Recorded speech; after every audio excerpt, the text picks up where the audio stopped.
Hi everyone, welcome back to my YouTube channel. तो आज हम पढ़ने वाले हैं फ्रांसीसी फ्रेंच कंपनी इंडिया कैसे आई थी और कब तक रही है, ये हम डिस्कस करेंगे। ऑलरेडी हमने पुर्तगाल, डच और टेनिस का डिस्कस कर लिया है। तो ये फ्रांसीसी कंपनी है जो सबसे अंतिम में आई थी। और ईस्ट इंडिया कंपनी जो ब्रिटिश या अंग्रेज का जो ईस्ट इंडिया कंपनी है वो भी हम नेक्स्ट वीडियो में डिस्कस करेंगे, क्योंकि वो थोड़ा ब्रॉड है, वो उसका सिलेबस ज़्यादा है तो हमको डिटेल में देखना पड़ेगा वो। तो स्टार्ट करते हैं। इसमें PYQ भी होगा, PYQ जो होगा प्रीवियस ईयर क्वेश्चंस होंगे उसके अकॉर्डिंग। तो स्टार्ट करते हैं। तो फ्रांसीसी जो फ्रांस की कंपनी जो थी, फ्रांसीसी कंपनी ये इंडिया में आई थी 1667 से और गई थी 1963 में। ठीक है, गई थी 1963 में ये। ओके, इस कंपनी की स्थापना कब हुई थी? ये एक गवर्नमेंट कंपनी थी जिसकी स्थापना 1664 ईस्वी में हुई थी।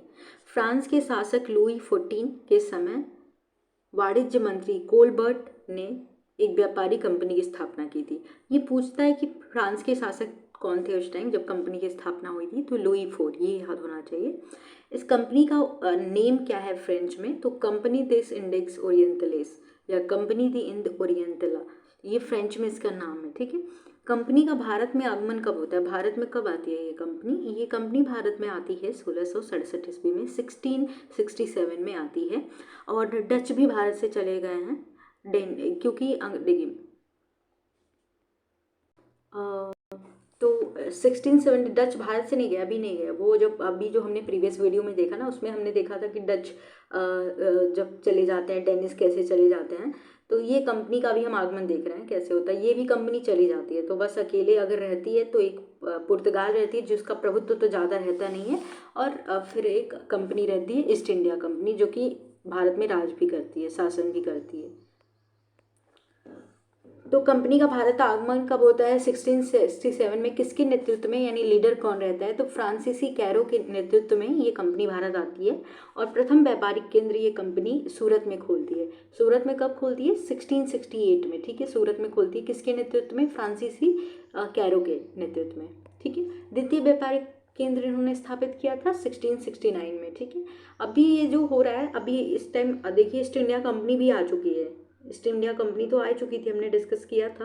ईस्ट इंडिया कंपनी भी आ गई थी 1608 में। ठीक है, 1608 में आई थी, तो वो हमने देख लिया था। तो अभी ईस्ट इंडिया कंपनी भी है, डच भी है, पुर्तगाल भी है, और अभी जो फ्रेंच है ये भी है भारत में। तो ये सारी कंपनियां जब आपस में रहेंगी तो इनमें संघर्ष भी होगा ना, तो वो भी हम डिस्कस करेंगे। द्वितीय व्यापारिक केंद्र इन्होंने स्थापित किया था मसूलीपट्टनम में। किसके नेतृत्व में? मरकारा के नेतृत्व में किया था। मसूलीपट्टनम या मछलीपट्टनम भी जिसको कहते हैं। कब किया था? 1669 में।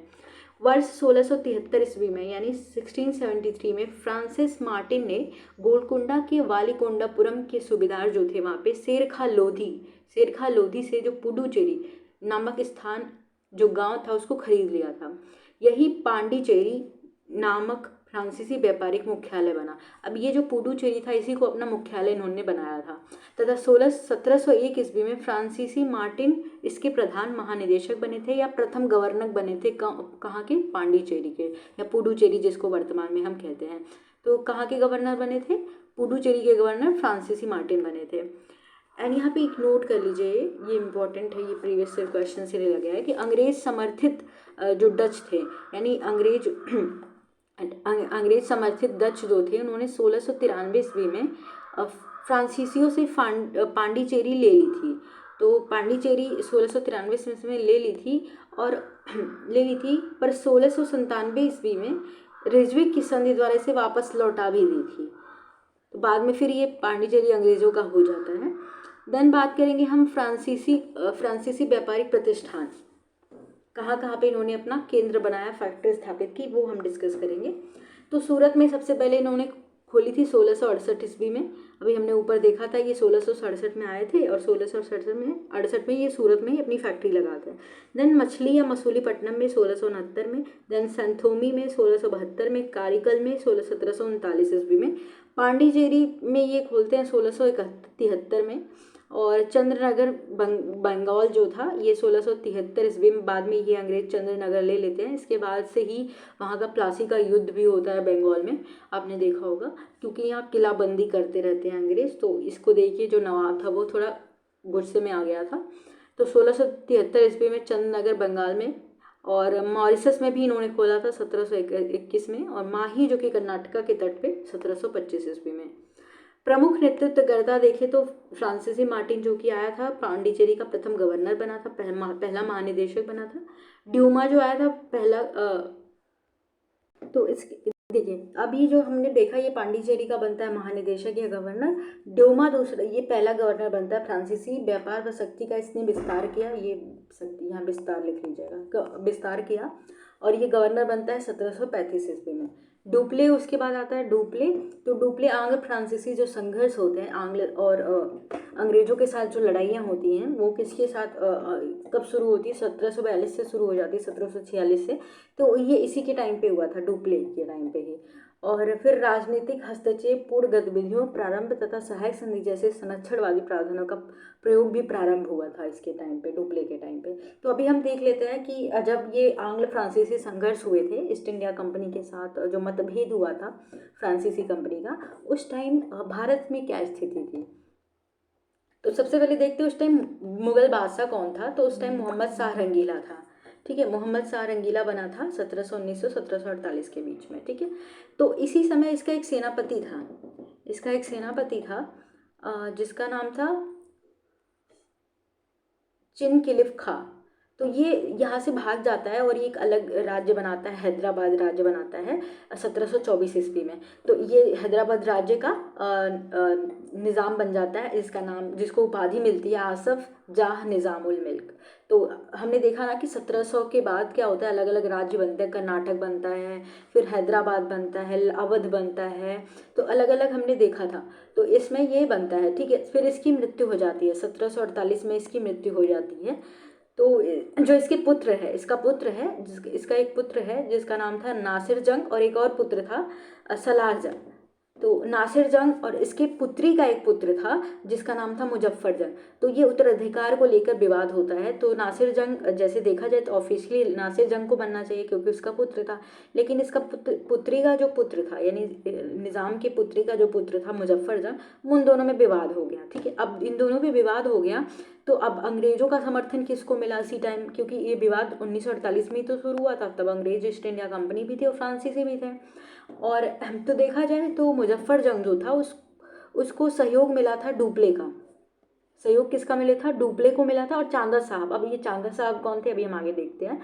और फिर नासिर जंग को सहयोग मिला था अंग्रेजों का और मोहम्मद अली का। अब मोहम्मद अली कौन है, ये भी हम कर्नाटक राज्य का जब अभी देखेंगे तो उसमें देखिए। अब इधर एक कर्नाटक राज्य बना जिसके प्रारंभिक जो संस्थापक थे वो सआदतुल्ला खां थे। तो सआदतुल्ला खां का जो पुत्र था उसका नाम था दोस्त अली, ठीक है। तो सआदतुल्ला खां पे क्या होता है, इसी के टाइम मराठों का हमला होता है और ये सआदतुल्ला की मृत्यु हो जाती है। और जो मराठे होते हैं वो चांदा साहब कौन होता है, इसी का दामाद होता है सआदतुल्ला खां का। तो वो चांदा साहब को गिरफ्तार कर ले जाते हैं, फिर वो बच के निकलते हैं, देन आते हैं। तो यही चांदा साहब जाके फ्रांसीसियों का सपोर्ट करते हैं, यानी ये मुजफ्फर जंग का सपोर्ट करते हैं। लेकिन जब शहादत इसकी मृत्यु हो जाती है तब कर्नाटक का नया नवाब बनता है अनबरुद्दीन बनता है, जो कि जिसको निज़ाम का समर्थन प्राप्त होता है। और ये जो बनता है इसका पुत्र था मोहम्मद अली, इसी अनवरुद्दीन का पुत्र था मोहम्मद अली। तो यही मोहम्मद अली किसको सहयोग करता है, नासिर जंग को सहयोग करता है अंग्रेजों के साथ मिलके। तो ये पूरी बैकग्राउंड थी कि कैसे क्या होता है। तो अभी ये देखा जाए तो इसमें क्या होता है कि पहला जो कर्नाटक युद्ध होगा उसमें अभी हम देख लेते हैं, ठीक है, ये एक सेकेंड। हाँ, तो इन दोनों में पहला कर्नाटक युद्ध होता है अंग्रेज और फ्रांस के बीच में, फ्रांसीसी कंपनी के बीच में 1746 से 1748 में। 1748 में ही तो निज़ाम मर गया था, 1746 के बीच में। तो इस स्थिति में ये वाला हम देख लेते हैं क्या होता है कि प्रथम कर्नाटक युद्ध में, इस युद्ध की शुरुआत यूरोप में ऑस्ट्रिया के उत्तराधिकार युद्ध के साथ हुई थी। जो फ्रांस थे और ब्रिटिश थे, ये इंग्लैंड, जो कि ये यूरोप में ही लड़ाई चल रही थी इन दोनों के बीच, ऑस्ट्रिया में ही लड़ाई चल रही थी फ्रांस के बीच में, इन दोनों के बीच में। तो उसका विवाद भारत में भी प्रभाव पड़ेगा ही। तो बॉर्नेट के नेतृत्व में अंग्रेजी नौसेना के कुछ फ्रांसीसी जलपोत जब्त कर लिए गए हैं। जैसे कि फ्रांसीसी के जो जलपोत थे, वो जो जहाज थे, समुद्री जहाज, वो मॉरिशस से होकर मद्रास की तरफ जा रहे थे। तो मद्रास के साइड में ही क्या होते हैं कि जो अंग्रेज होते हैं इनकी कंपनी को जब्त, इनके जहाज को जब्त कर लेते हैं। अब यही विवाद का कारण बन जाता है। तो इसी विवाद को लेकर ये जो फ्रांसीसी हैं कर्नाटक से सहयोग मांगते, पर कर्नाटक का जो निज़ाम रहता है वो सहयोग नहीं देता है। तब ये जो मॉरिशस में था, मॉरिशस के जो इसके लीडर थे फ्रांसीसी के, वहाँ पे बैठे हुए थे, तो उन्होंने बहुत सारी सेना भेजी और भारत के जो कर्नाटक के जो थे जो निज़ाम अनवरुद्दीन, उसको बड़ा बुरा लगा ये कि ये आके भारत में इस तरीके से कर रहे हैं, क्योंकि ये व्यापार करने आए थे। तो फिर ये अंग्रेज क्या करते हैं, बढ़ा चढ़ा के कर्नाटक के निज़ाम को मना लेते हैं। अब ये निज़ाम ही जाके इससे फाइट करता है, अनवरुद्दीन की ही फाइट होती है। तो जब देखिए फ्रांसीसी जब घेर लेते हैं, फ्रांसीसी मद्रास को घेर लेते हैं, तो जो अंग्रेज होते हैं वो नवाब का संरक्षण मांगकर, जो कि कर्नाटक का नवाब था, फ्रांसीसियों से लड़ा देते हैं उसको। ठीक है, तो फ्रांसीसी सेना और नवाब अनवरुद्दीन जो कैप्टन था, कैप्टन पैराडाइज जो था फ्रांस के साइड से, के बीच ये युद्ध लड़ा गया। इस युद्ध का नाम था सेंट थोमे का युद्ध, जो कि 1748 के बीच में हुआ था। तो सेंट थोमे का युद्ध कब होता है, प्रथम कर्नाटक युद्ध में। तो ये सीक्वेंस क्रोनोलॉजी भी पूछी जा सकती है। तो 1748 के युद्ध में नवाब की पराजय ने भारतीय राजनीति के खोखलेपन एवं सैनिक दुर्बलता को यूरोपीय शक्तियों के समक्ष उजागर कर दिया। अब ये जो अनवरुद्दीन थे वो 10,000 सेना लेके गए थे, लेकिन ये 3,000 से कम ही थे, तब भी ये जीत गए थे। तो ये पता चलता है कि अंग्रेजों को भी पता चल गया कि भारतीयों के पास कोई दम नहीं है यहाँ पे।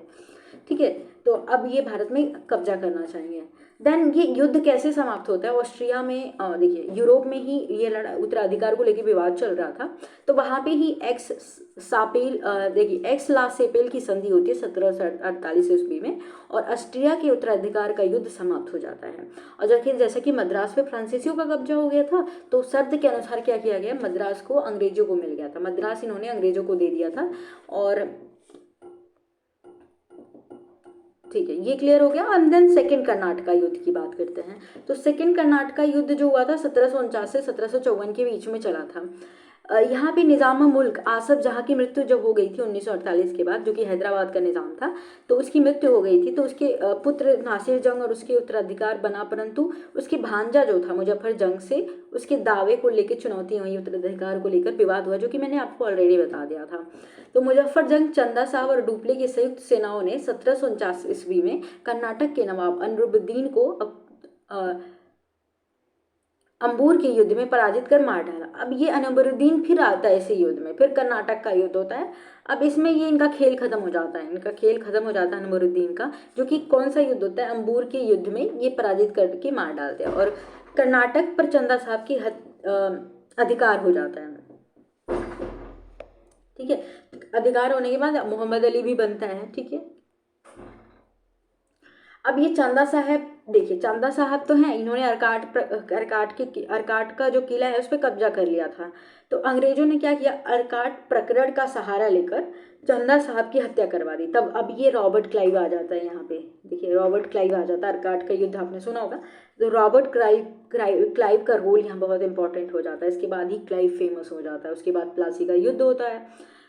तो अंग्रेजों ने अर्काट के प्रकरण का सहारा लेकर चंदा साहब की हत्या करवा दी। इसके पश्चात मोहम्मद अली को कर्नाटक का नवाब बन गया। तो अब जब चंदा साहब ने अधिकार कर लिया था कर्नाटक पे, उसके बाद मोहम्मद अली को नवाब बना दिया गया था रॉबर्ट क्लाइव के नेतृत्व में। ठीक है, इस युद्ध के उपरांत डुप्ले को फ्रांसीसी सरकार ने वापस बुला लिया।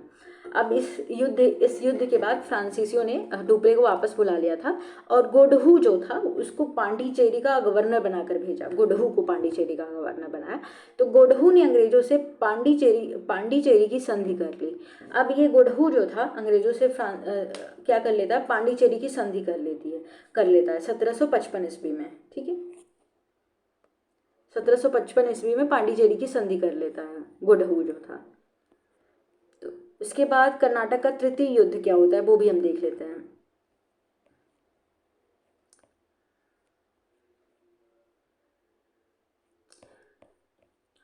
तृतीय युद्ध जो होता है कर्नाटक का थर्ड जो होता है वो 1749 से 1754, आपको कहीं से 1753 भी मिलेगा खत्म होने का। तो यहाँ पे देखिए निजामुल आसफ जहाँ की मृत्यु, ये तो हमने डिस्कस कर लिया था, सॉरी ये नहीं है ना, अभी हमने ये कर लिया था, सॉरी। हाँ, तृतीय कर्नाटक युद्ध की बात करेंगे तो तृतीय कर्नाटक युद्ध कब हुआ था? ये एक सप्तवर्षीय युद्ध की शुरुआत से हुआ था।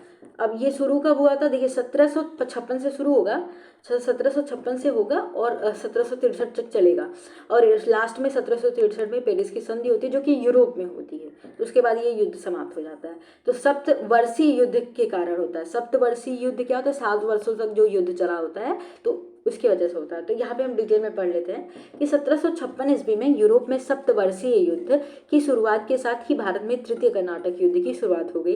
परंतु वास्तविक युद्ध की जो शुरुआत होती है 1758 में फ्रेंच गवर्नर काउंट डी लाली, जो लाली है ना, ये किसका गवर्नर? फ्रेंच गवर्नर है ये, के द्वारा मद्रास का घेरा डालने से हुआ था। तो मद्रास में ये घेरा डाला। और इस टाइम देखिए अंग्रेज का प्रधान भी होता है, अंग्रेज का जो प्रधान था वो आयरकूट था। तो 22 जनवरी 1760 में, सॉरी 1900 बोला मैंने, हाँ 1760 को वांडीवास की लड़ाई होती है। 1760 में वांडीवास की लड़ाई होती है, और यही जो युद्ध है ना, यही निर्णायक युद्ध है। इसके बाद अंग्रेजों का प्रभाव हो जाता है और फ्रेंच का जो प्रभाव है वो कम हो जाता है। बस एक वो कंपनी के रूप में कहीं कहीं पे रहते हैं, जो कि इन पे कंट्रोल कौन कर रहा है? अंग्रेज ही कर रहा है। तो वांडीवास की लड़ाई होती है, वांडीवास की लड़ाई में आयरकूट के नेतृत्व में अंग्रेजी सेना ने काउंट डी लाली के नेतृत्व वाली फ्रांसीसी सेना को पराजित कर दिया। आयरकूट ने पराजित कर दिया किसको? लाली को। जो लाली है वो हार गया, ठीक है। और 1761 में अंग्रेजों ने पांडिचेरी को भी अपने अधिकार में कर लिया था, ये इंपॉर्टेंट है। 1761 में पांडिचेरी को अपने अधिकार में अंग्रेजों ने कर लिया था। इस युद्ध का समाधान, सॉरी 1761 में पांडिचेरी का अधिकार कर लिया था, और इस युद्ध का जो समापन होता है 1763 में पेरिस की संधि से होता है, जो कि यूरोप में होता है। इस पेरिस की संधि से जो भी अधिकार होते हैं वो अंग्रेजों के पास आ जाते हैं। जो भी किले होते हैं वो इनको तो दे दिए जाते हैं, लेकिन इनके साथ शर्त रखी जाती है कि अब ये कभी लड़ाई नहीं करेंगे फ्रेंच अंग्रेजों से, या फिर कोई भी विवाद नहीं करेंगे और किलाबंदी नहीं करेंगे। तो इनको किला तो वापस दे दिया जाता है और अंग्रेजों का प्रभाव हो जाता है, और अब प्रतिद्वंदिता भी खत्म हो जाती है, क्योंकि ये पहले ही कह देते हैं कि मतलब लड़ना नहीं है अब अंग्रेजों से पेरिस की संधि से, ठीक है। जैसा कि मैंने बोला पेरिस की संधि के बाद ये सभी जो किले हैं वो तो दे देते हैं, लेकिन फ्रेंच को अंग्रेज, बट ये चंद्रनगर का किला नहीं देते। चंद्रनगर जो कि बंगाल में था वो उसको नहीं देते, उसके अलावा सभी दे देते हैं इसको व्यापार करने के लिए, ठीक है। तो इस क्वेश्चंस को देख लेते हैं, अभी हमने पढ़ा ना, तो अब रिविजन जरूरी है। तो एक्स ला सेपेल की संधि थी 1748 ईस्वी में, जो कि कर्नाटक प्रथम युद्ध में होता है, कि संधि के संदर्भ में निम्नलिखित तथ्यों पे विचार करिए। देखिए प्रथम कर्नाटक युद्ध की समाप्ति, अंग्रेजों को मद्रास पुनः प्राप्त हो जाता है, ये भी बात भी सही है, ये भी बात सही है। तो आई थिंक दोनों बात सही है, ठीक है। नेक्स्ट बात करेंगे हम, ये मैचिंग का क्वेश्चन आया हुआ है, ओके। प्रथम कर्नाटक का युद्ध जो होता है वो कैसे खत्म होता है? एक्स लास्ट सेपेल की संधि हो जाती है 1748 ईस्वी में। उसके बाद तृतीय कर्नाटक युद्ध की बात करें तो तृतीय कर्नाटक युद्ध जो होता है ये पेरिस की संधि से अंत होता है इसका।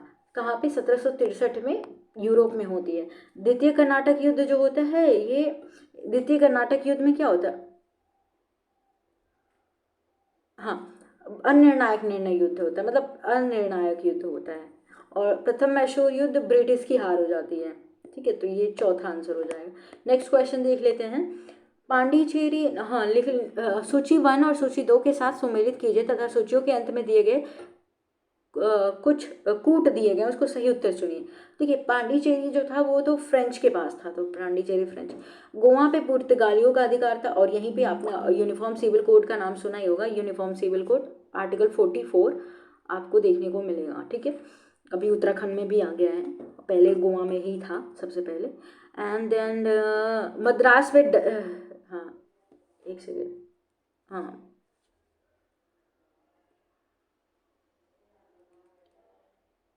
Yes yes yes.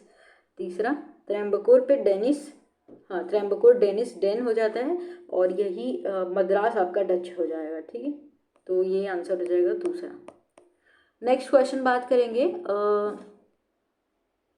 सूची 1 और सूची 2 के साथ सुमेलित कीजिए तथा नीचे दिए गए कूट में सही उत्तर का चयन कीजिए। अब इलाहाबाद की संधि कब हुई है? इलाहाबाद की संधि तो ये तो बहुत पहले उसका पूछ लिया। ईस्ट इंडिया कंपनी का जो अवध के नवाब के साथ और शाह आलम द्वितीय के साथ होता है, जो मुगल शासक होता है। इलाहाबाद की संधि पहली जो संधि होती है उस टाइम का पूछ लिया है। एक्सापिल की संधि अगर आपको पता है 1748 में होता है तो अब इस तक पहुंच जाओगे। और ला बर्दुनी द्वारा मद्रास पर अधिकार कब कर लिया गया था, तो आपने देखा ना कि द्वितीय तृतीय कर्नाटक युद्ध में आपने ये देखा।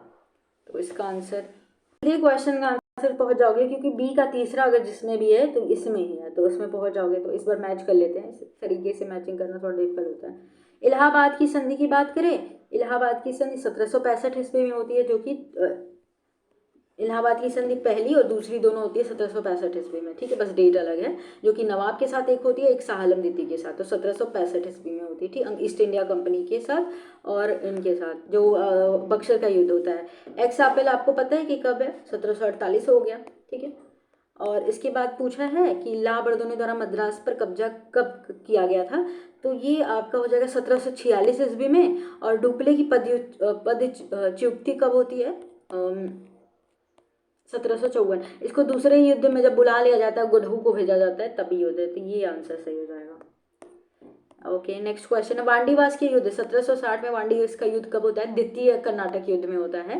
एंड सॉरी, तृतीय कर्नाटक युद्ध में होता है, ठीक है, तृतीय कर्नाटक युद्ध में। अंबूर का युद्ध होता है द्वितीय में, और सेंट थॉमे का युद्ध होता है प्रथम में।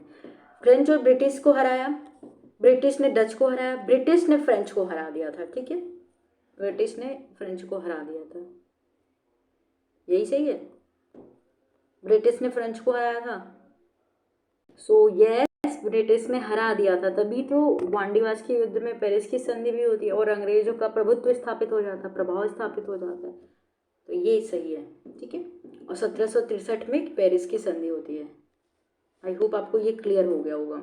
एक पॉइंट और था जो मैं ऐड करना भूल गई थी, कि चंद्रगिरी के राजा जो थे से मद्रास को पट्टे पर लेकर कारखाने की स्थापना तथा एक किले का निर्माण करवाया, जिसे फोर्ट सेंट जॉर्ज नाम दिया गया। फ्रांसीसी डे ने अभी वो मद्रास को स्थापित किया था, फ्रांसीसी डे ने, इसने मद्रास को स्थापित किया था। इसने चंद्रगिरी के जो राजा थे से मद्रास को पट्टे पर लेकर कारखाने की स्थापना की तथा किले का निर्माण करवाया था, जिसे फोर्ट सेंट जॉर्ज नाम दिया गया था। ये तो इम्पोर्टेंट नहीं, मुझे लगा बता दो, इम्पोर्टेंट हो। तो आई होप आपके लिए वीडियो हेल्पफुल रही होगी। वीडियो पसंद आती है तो please do like share and subscribe.